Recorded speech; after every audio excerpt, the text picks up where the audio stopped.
तुम्ही पण धागा चुकीचा टाकत आहेत का?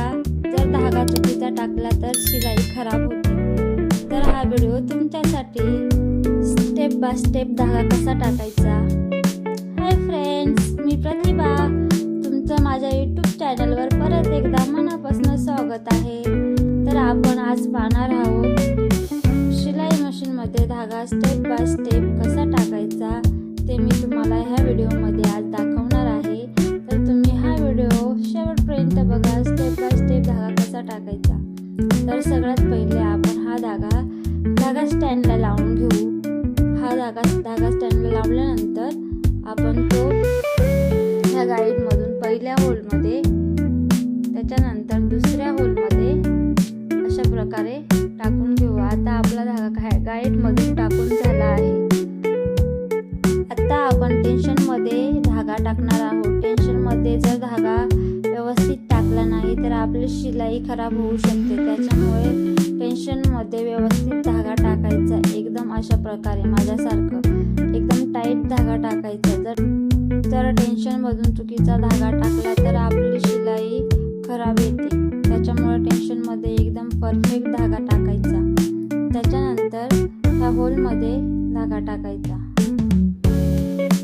याच्यामधनं धागा टाकल्यानंतर आपल्याला एकदम टाईट बघून घ्यायचं, धागा व्यवस्थित टाकला गेला आहे की नाही। त्याच्यानंतर याच्यामध्ये पण धागा अटकवायचा असतो। तर याच्यामध्ये धागा अशा प्रकारे अटकवायचा, मी अटकवते आहे त्या प्रकारे धागा अटकवायचा।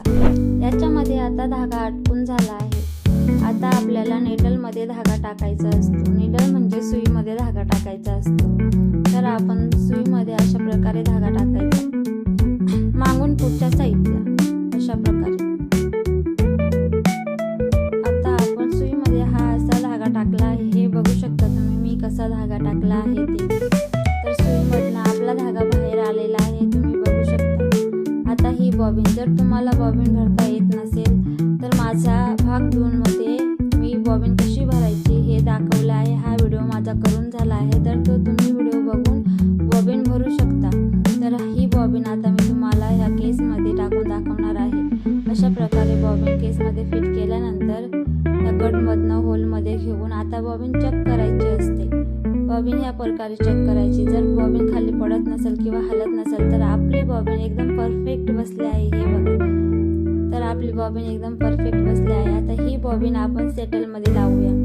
सेटल ह्या हुकच्या खाली सेटल असतो, इथं खाली आपण बॉबिन लावून झाली आहे।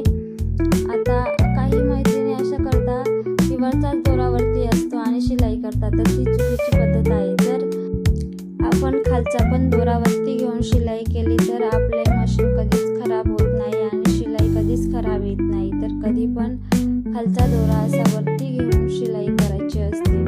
तर आपला खालचा दोरावरती आलेला आहे, तुम्ही बघू शकता। आता आपण मशीन टेस्टिंग करून बघू, म्हणजेच मशीनवर आपण शिलाई करून बघू। तर आपण कपड्यावर शिलाई करून बघू। हे बघा, मी आता कपड्यावर शिलाई करत आहे।